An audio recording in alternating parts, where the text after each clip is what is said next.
오늘은 대한민국에서 가장 비싼 동네를 구경하러 여행을 떠나고 있습니다. 놀라운 점은 오늘 제가 방문할 동네에는 무려 280억 원이 넘는 단독주택이 있다는 것인데요. 특히 마지막에 나오는 장소는 단독주택이 아닌 일반 아파트 단지임에도 불구하고 가격이 무려 160억 원이나 하는 집이 있다고 합니다. 그리고 오늘 걸어볼 이 동네에는 국립중앙박물관에서도 절대로 볼 수 없는 국보와 보물들이 즐비한 민간인이 운영하는 살인미술관도 있는데요. 이 미술관이 보유 중인 국보만 해도 무려 36개, 심지어 보물은 96개나 된다고 합니다. 정말 오늘 이 동네를 걸어보는 것 그 자체만으로도 벼락부자가 될 것 같은 느낌이 절로 드는데요. 이렇게 행운 가득한 오늘의 여정은 이태원역 2번 출구에서 시작됩니다. 이태원역 2번 출구에서 빠져나와 왼쪽 골목길로 5분 정도만 쭉 들어가면 오늘의 첫 번째 주요 목적지에 도착하게 됩니다. 골목길 안쪽으로 들어서자 좋기 5m는 되어 보이는 거대한 담벼락이 등장했습니다. 오늘 둘러볼 동네의 첫 번째 특징은 바로 이 높은 담벼락인데요. 실제로 가서 보면 높이가 너무 높고 규모도 커서 담벼락에 압도당하는 무서운 느낌마저 듭니다. 역시 부자 동네는 달라도 다르군요. 그리고 이 동네에는 이렇게 대사관 관저들이 많이 자리 잡고 있습니다. 여기는 태국 대사관 공군 무관실이라고 하네요. 그럼 골목 안쪽으로 더 깊숙이 들어가 보도록 하겠습니다. 좁은 골목길 양옆으로 높은 담벼락이 빼곡히 자리 잡고 있는 모습입니다. 영화 기생충에 나오는 대저택이 생각나는 담벼락도 있네요. 이 담벼락은 마치 에버랜드 사파리월드에 온 듯한 느낌을 줍니다. 이제 다음 골목으로 향해 보겠습니다. 담벼락 위쪽에 잘 가꾸어진 식생들이 예쁘게 자라나고 있는 모습입니다. 이렇게 담벼락 안쪽에 개인 정원이 꾸려져 있다는 것이 이 동네의 두 번째 특징인데요. 삭막한 담벼락에 푸르른 식생들이 자리 잡고 있으니 담벼락이 주는 압도감이 조금은 사라지는 듯한 느낌이 듭니다. 골목길을 빠져나와 넓은 길로 들어서니 눈앞에 두 개의 국기 개양대가 눈에 들어옵니다. 어떤 나라의 대사관 관저인지 궁금해지는데요. 가서 한번 살펴볼까요? 비탈길에 자리 잡고 있는 이곳은 쿠웨이트 대사관 관저였군요. 바로 옆에 있는 관저는 인도 대사관 관저였습니다. 아무래도 외국인이 많이 있는 이태원이다 보니 이렇게 대사관 관저가 많이 모여 있는 것 같았습니다. 그럼 이 관저들을 지나 언덕 안쪽으로 더 깊숙이 들어가 보도록 하겠습니다. 이곳도 역시 사람 키보다 훨씬 높은 담벼락들이 양쪽으로 길게 늘어져 있네요. 하늘까지 닿을 기세로 높게 뻗어있는 담쟁이 넝쿨이 참 인상적입니다. 골목길을 따라 밑으로 내려가자 높은 담벼락 위쪽에 국기 개양대 하나를 더 볼 수 있었는데요. 어느 나라의 국기인지는 잘 모르겠지만 담벼락이 너무 높아서 관저가 마치 요새 같다는 느낌이 드네요.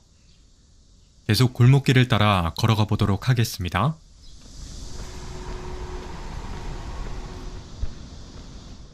더 깊은 골목길 안쪽으로 들어서자 이전에 봤던 담벼락의 식생들보다 훨씬 더 고급스러운 느낌이 나는 야외 정원이 나왔습니다. 이곳을 걸으니 마치 외국 휴양지에 있는 리조트 근처를 걷는 듯한 느낌이 들었습니다. 앞에는 1990년대 이후 한국에 방문한 모든 미국 대통령들이 묵었다는 그랜드 하얏트 서울 호텔도 보이네요. 그럼 저 호텔 방향 쪽으로 골목길을 따라 내려가 볼까요? 이곳에도 역시 높은 담벼락과 담쟁이 넝쿨이 길게 뻗어 있는 모습입니다. 이제는 적응이 될 법도 한데 아직까지 이 담벼락이 주는 중압감은 낯설기만 하네요. 담벼락을 따라 계속 내려가자 꿀벌집처럼 생긴 특이한 건물이 나왔습니다. 이곳은 바로 삼성복지재단의 건물인데요. 이곳에서 조금만 더 안쪽으로 들어가면 이전에는 볼 수 없었던 정말 특이하게 생긴 건물과 구조물들을 구경할 수 있습니다. 한번 들어가 볼까요? 안쪽으로 들어서자 묵직한 중압감을 줬던 답답한 담벼락들은 사라지고 호기심을 자극하는 다양한 건축물들이 눈에 들어오기 시작했습니다. 이곳도 분명 높은 담벼락이 있는 곳인데 신기하게도 무서운 중압감은 전혀 느껴지질 않네요. 오히려 신비롭다는 느낌이 마구 드는 담벼락입니다. 그럼 반대편도 한번 구경해 볼까요? 안쪽 입구로 들어서자 작은 광장이 하나 나왔습니다. 옆에는 아주 커다란 접시 모양의 조형물이 설치되어 있네요. 뒤에는 정체를 알 수 없는 신비로운 조형물이 놓여져 있습니다. 무엇을 하는 곳이길래 이렇게 난해한 전시물들이 자리 잡고 있는지 궁금해지는데요. 그냥 지나칠 순 없겠죠? 안쪽으로 더 깊숙이 들어가 보도록 하겠습니다. 제가 방문한 이곳은 바로 삼성문화재단에서 만든 사립미술관인 리움미술관입니다. 이곳에는 무려 36개의 국보와 96개의 보물이 소장되어 있는데요. 신라시대의 문화재들을 대량 소장한 국립경주박물관이 국보 13점과 보물 30점을 소장하고 있다는 걸 감안하면 리움미술관이 얼마나 대단한 곳인지 대략적으로 짐작이 가능합니다. 원래는 사전 예약을 해야지만 전시를 관람할 수 있는데요. 저는 운이 좋게도 남은 자리가 있어서 상설 무료 전시를 예약 없이 현장 관람할 수 있었습니다. 참고로 리움미술관만이 가지고 있는 아주 특별한 시스템이 한 가지 있는데요. 그것은 바로 이 스마트폰 오디오 가이드입니다. 여기 보이는 골전도 이어폰을 착용하고 작품 앞으로 다가가면 자동으로 해당 작품에 대한 설명이 이어폰을 통해 재생되는데요. 이날 골전도 이어폰을 처음 써봤는데 귀에 이어폰을 끼지 않고도 소리가 나니 너무 신기하더군요. 확실히 삼성이 운영하는 미술관이다 보니 이런 스마트폰을 활용한 편의 시스템이 잘 되어 있는 것 같았습니다. 참고로 옆에는 물품 보관함도 있는데요. 덕분에 아주 편안하게 전시 관람에만 집중할 수 있었습니다. 그럼 이제 가벼운 마음으로 전시를 관람하러 가볼까요? 제가 이날 관람한 전시는 고미술 상설전으로 이곳 상설관 M1에는 4층부터 1층까지 각 층별 주제에 맞춰 엄선된 120여 점의 작품이 전시되어 있습니다. 첫 번째 관람 장소인 4층에는 푸른빛 문양 한 점이라는 주제로 고려시대 청자의 세계가 펼쳐집니다. 학창시절 한국사 교과서에서 많이 등장했던 익숙한 고려청자가 눈에 들어왔습니다. 이 고려청자는 청자상감 운항모란 국화문 매병으로 12세기 중엽에 만들어진 것으로 추정된다고 하네요. 이 외에도 다양한 고려청자들이 전시되어 있었습니다. 확실히 실제 국보와 보물이 전시되어 있다 보니 보는 재미가 배가 되더군요. 이제 3층으로 내려가 보겠습니다. 아래층으로 내려가려 하는데 신기한 구조물 하나가 눈앞에 등장했습니다.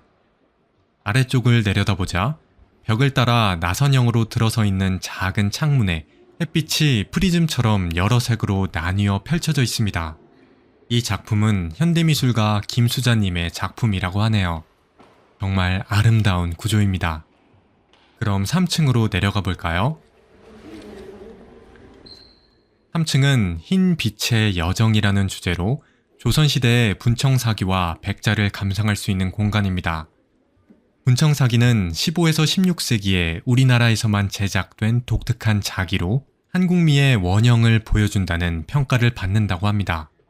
이곳에서는 이렇게 다양한 종류의 실제 분청사기를 감상할 수 있는데요.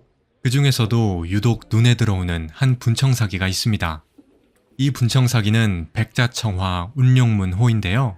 이 유물은 세계적인 경매회사로 유명한 크리스티 경매에서 무려 52억 원에 낙찰되었다고 하네요. 5발가락을 가진 이 한 마리의 용이 이 분청사기의 가치를 온몸으로 표현하고 있는 것 같습니다.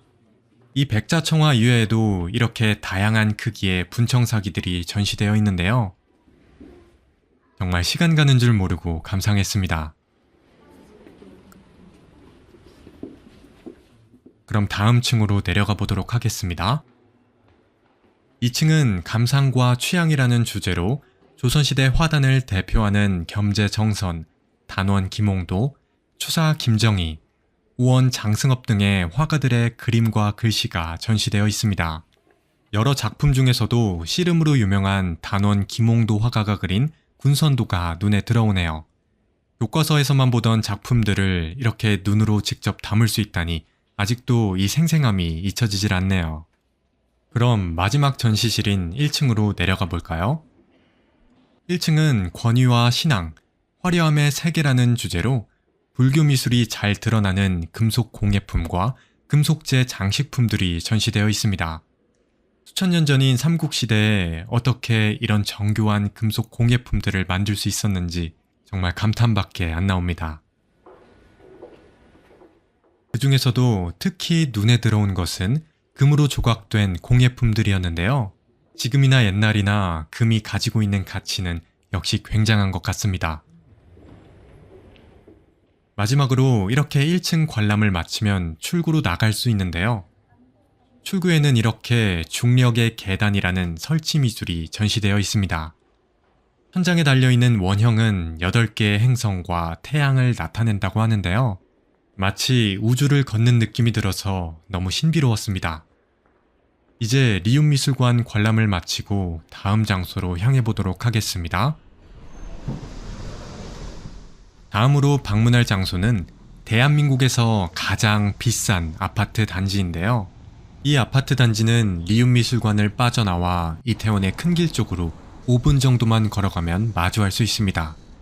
한번 가까이 가볼까요?